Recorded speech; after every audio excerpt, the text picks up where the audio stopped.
ಯುವತಿನ ಮದುವೆಯಾಗಿ ನಂತರ ತನ್ನ ಮನೆಗೆ ಕರೆದೊಯ್ದಿದ್ದೇ ಜಾತಿ ನಿಂದನೆ ಹಾಗೂ ಜೀವ ಬೆದರಿಕೆ ಹಾಕಿದ ವ್ಯಕ್ತಿಯೊಬ್ಬನಿಗೆ 4 ವರ್ಷ ಕಠಿಣ ಜೈಲು ಶಿಕ್ಷೆ ವಿಧಿಸಿ ಶಿವಮೊಗ್ಗದ 2ನೇ ಹೆಚ್ಚುವರಿ ಜಿಲ್ಲಾ ಮತ್ತು ಸತ್ರ ನ್ಯಾಯಾಲಯ ತೀರ್ಪು ನೀಡಿದೆ.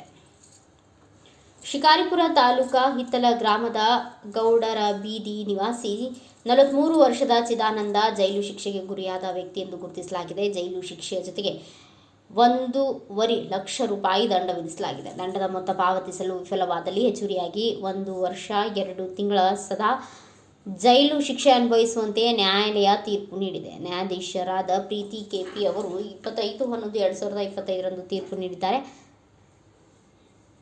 ಶಿಕ್ಷೆಗೊಳಗಾದ ವ್ಯಕ್ತಿಯು 14/5/2020 ಶಿವಮೊಗ್ಗದ ಗುಡ್ಡಕಲ್ ದೇವಾಲಯದಲ್ಲಿ ತಾಲೂಕಿನ ಗ್ರಾಮವೊಂದರ ಯುವತಿಯೋರ್ವಳನ್ನ ವಿವಾಹವಾಗಿದ್ದ ನಂತರ 21/12/2020 ಸಬ್ ರಿಜಿಸ್ಟ್ರಾರ್ ಕಚೇರಿಯಲ್ಲಿ ವಿವಾಹ ನೋಂದಣಿ ಮಾಡಿಸಿದ್ದ ಯುವತಿಯನ್ನ ತನ್ನ ಮನೆಗೆ ಕರೆದುಕೊಂಡು ಹೋಗಿರಲಿಲ್ಲ. 3/1/2023 ಯುವತಿ ಮನೆಗೆ ಆಗಮಿಸಿ ತನ್ನ ಮನೆಗೆ ಕರೆದೊಯ್ಯುವುದಿಲ್ಲ ಎಂದು ಹೇಳಿ ಯುವತಿಗೆ ಜಾತಿ ನಿಂದನೆ ಮಾಡಿ ಜೀವ ಬೆದರಿಕೆ ಹಾಕಿದೆ. ಈ ಕುರಿತಂತೆ ಹುಮ್ಸಿ ಪೊಲೀಸ್ ಠಾಣೆಯಲ್ಲಿ ಪ್ರಕರಣ ದಾಖಲಾಗಿತ್ತು.